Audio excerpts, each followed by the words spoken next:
नमस्कार, मी मृणाल कुकिंग चॅनलमध्ये आपलं सर्वांचं मनापासून स्वागत. मंडळी, आपण नेहमीच मटार भात, तोंडली भात, कोबी भात, टोमॅटो भात करतो. आज मी करते आहे वांगी भात. चला आपण साहित्य बघूया का.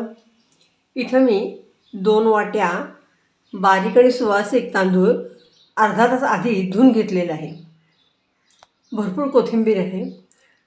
जिरं आणि खोबरं, सुकं खोबरं हे मी थोडंसं भाजून घेतलं आहे आणि ते खलबत्त्यात कुटून त्याची पूड करून घेतलेली आहे. हे ओलं खोबरं आहे, खिसून घेतलेलं आहे. थोडासा गूळ आणि थोडंसं तिखट चवीपुरतं.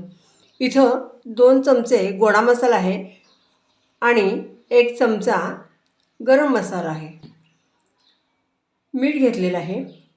3 मोठ्या हिरव्या मिरच्या घेतलेल्या आहेत, कमी तिखट आहेत आणि कडुलिंबाचे भरपूर पानं घेतलेली आहेत. 2 चमचे दही घेतलेले आहे आणि ज्याचा भात आपण आज करणार आहोत ती वांगी घेतलेली आहेत. ह्याच्याबरोबरच मी टोमॅटोचं सार करणार आहे. वांगी भात निम्मा झाला की टोमॅटोचं सार करायचं आहे. त्यामुळं व्हिडिओ शेवटपर्यंत बघा, अजिबात स्किप करू नका. आपण वांगी चिरून घेणार आहोत. वांगी चिरून घेताना तुम्ही 2 प्रकारे चिरून घेऊ शकता. हे बघा, आपलं एक वांगं किडकं निघालेलं आहे. वांगी आतून किडकी निघण्याची शक्यता असते, त्यामुळं बघून घ्यायचे आहेत. तुम्ही एक अशा प्रकारे उभ्या फोडी करू शकता किंवा असे मोठे मोठे तुकडे करू शकता, तुम्हाला जे आवडेल त्याप्रमाणे. अशा रीतीनं मी सर्व वांगी चिरून घेते आहे. तुमच्याकडं कृष्णाकाठची वांगी उपलब्ध असतील तर त्याचा भात करा, अतिशय सुंदर आणि चविष्ट होतो. वांगी मी चिरून घेतलेली आहेत आणि ती काळी पडू नयेत म्हणून पाण्यात टाकलेली आहेत. वांगी किती घ्यायची याचं प्रमाण तुम्ही तुमच्या मर्जीवर ठेवू शकता. माझ्याकडं मी ह्या वाटीनं 2 वाट्या तांदूळ घेतलेले आहेत, त्यामुळे मला एवढी वांगी पुरेशी आहेत. गॅस चालू केलेला आहे. कुकर गरम करत ठेवला होता आणि त्याच्यामध्ये 3 मोठे चमचे तेल तापत ठेवलेलं आहे. तेल तापलेलं आहे. मोहरी घालते. मोहरी छान तडतडली आहे, फुटली आहे. अर्धा चमचा जिरं घालते आहे.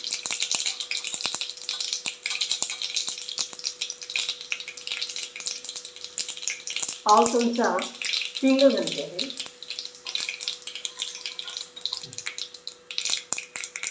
हळद घालते पाव चमचा. 8 ते 10 कडुलिंबाची पानं घातली आणि 3 मिरच्या घातल्या, अख्ख्या घातल्या.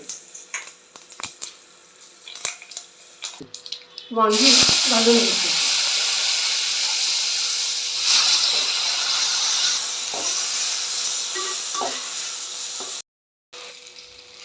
पूर्वीच्या काळी लोक चातुर्मासात वांगी खात नसत, त्यामुळं चातुर्मास सुरू होण्यापूर्वी आणि चातुर्मासाचं उद्यापन झालं म्हणजे कार्तिकी द्वादशी किंवा तुळशी विवाह झाल्यावर वांगी खात असत, तेव्हा अशा प्रकारचा भात खाण्याची प्रथा होती. इथं मी 4 वाट्या पाणी मोजून घेतलेले आहे आणि ते घालते आहे. तांदूळ 2 वाट्या आहे, त्याचं दुप्पट 4 वाट्या पाणी मी घेतलेलं आहे. आपण यात मसाले घालून घेऊया. जिरं खोबरं जे मी भाजून कूट करून घेतलेले आहे खलबत्त्यात, ते घालते आहे.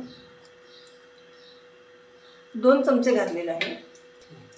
चवीप्रमाणे मीठ घालते आहे.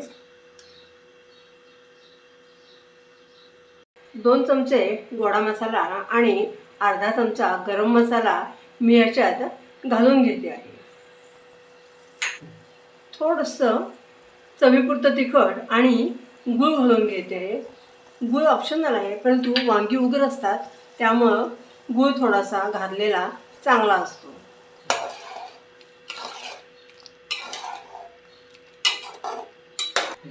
पाण्याला चांगली उकळी फुटू दे, म्हणजे मसाले सगळे वांग्याला लागतील आणि मसाल्यांचा अर्क पाण्यात उतरेल. पाण्याला उकळी फुटलेली आहे.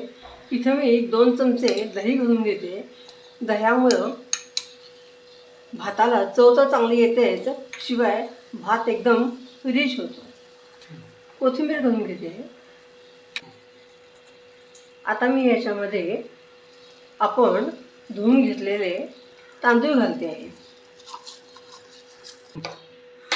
तुम्हाला बासमती तांदूळ घ्यायचं असेल तर घेऊ शकता, परंतु मसाले भात हे शक्यतो बारीक आणि सुवासिक तांदळाचेच करावे.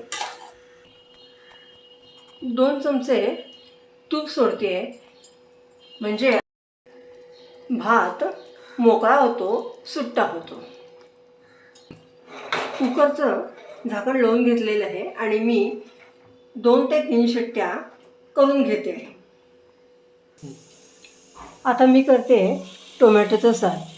टोमॅटोचं सार करताना मी इथं टोमॅटो उकडवून घेणार नाही आहे. वेगळ्या पद्धतीनं टोमॅटोचं दाटसर आणि चवदार असं 5 मिनिटात होणारं सार करून घेते आहे. आपण साहित्य बघूया. इथं मी 7 ते 8 लाल पिकलेले असे टोमॅटो मिठाच्या पाण्यात स्वच्छ धुवून घेतलेले आहेत. चवीप्रमाणे मीठ आहे. इथं 5 ते 6 हिरव्या मिरच्याचे तुकडे, अर्धा इंच आल्याचा तुकडा आणि जिरं घेतलेलं आहे. कोथिंबीर घेतलेली आहे. हे ओलं खोबरं मी खिसून घेतलेले आहे. नारळामध्ये पाणी नव्हतं, पोटा नारळ निघाला म्हणून नारळ खिसून घेतलेलं आहे. तुम्ही नारळाचं दूध पण वापरू शकता ह्याच्याऐवजी. चवीपुरती साखर घेतलेली आहे. एक पाव फोड बिटाचे तुकडे करून घेतलेले आहेत. ओलं खोबरं घेतलेलं आहे. आणखीन कडुलिंबाची पानं घेतलेली आहेत. मी टोमॅटोच्या फोडी करून घेतल्या आहे. टोमॅटोच्या फोडी करून घेतलेल्या आहेत, त्या मी मिक्सरच्या भांड्यामध्ये घालून घेते. जिरं, मिरची आणि आलं घालते आहे. जिरं पण घातलेलं आहे. हे पाऊण वाटी खोबरं आहे ओलं, ते घालते आहे. 2 शिट्ट्या झालेल्या आहेत. गॅस बंद करून घेते आणि हा वांगी भरताचा कुकर गार होण्यासाठी मी दुसऱ्या शेगडीवर ठेवते. टोमॅटो आणि खोबरं मी मिक्सरमधून एकदम बारीक वाटून घेते आहे. ह्याच्यामध्ये थोडंसं बीट घातलं तर साराचा रंग अजूनही फुलून येतो, ते मी घालून घेते आहे. परत एकदा मी बीट घातल्यानंतर मिश्रण बारीक करून घेते आहे. हे बघा, आपल्या टोमॅटो प्युरीचा रंग किती छान आला आहे आणि दाट झालेला आहे.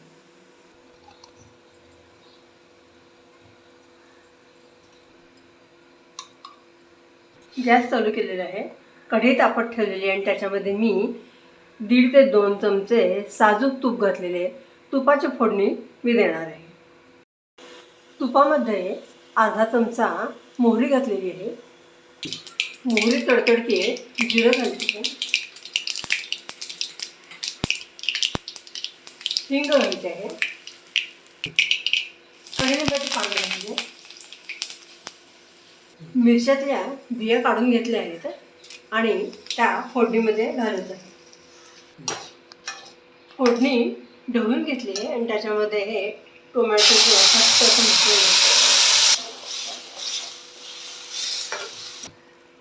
मिक्सर धुवून पाणी घालते आहे. हे बघा, आपलं सार किती दाट झालेलं आहे. तुम्हाला ते कसं हवं आहे त्या प्रमाणात पाणी घालायचं आहे.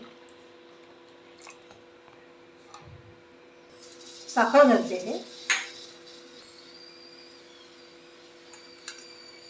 मीठ घालून घेते आहे. कोथिंबीर थोडीशीच घालते आहे, तोंडात जास्त यायला नको म्हणून. झालं की नाही आपलं सार 5 मिनिटाच्या आत. टोमॅटो उकडवले नाहीत, सालं काढली नाहीत, काही केलं नाही, पटकन झालं आणि नेहमीपेक्षा जास्त पौष्टिक झाले. कारण टोमॅटोची सालं पण ह्याच्यात आलेली आहे. सालांमध्ये पण काही घटक असतात.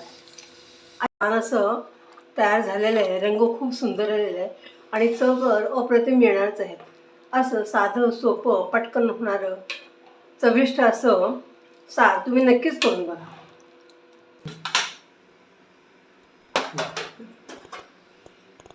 आपला भात तयार झाला आहे. तो मी आता प्लेटिंग करून घेते आहे.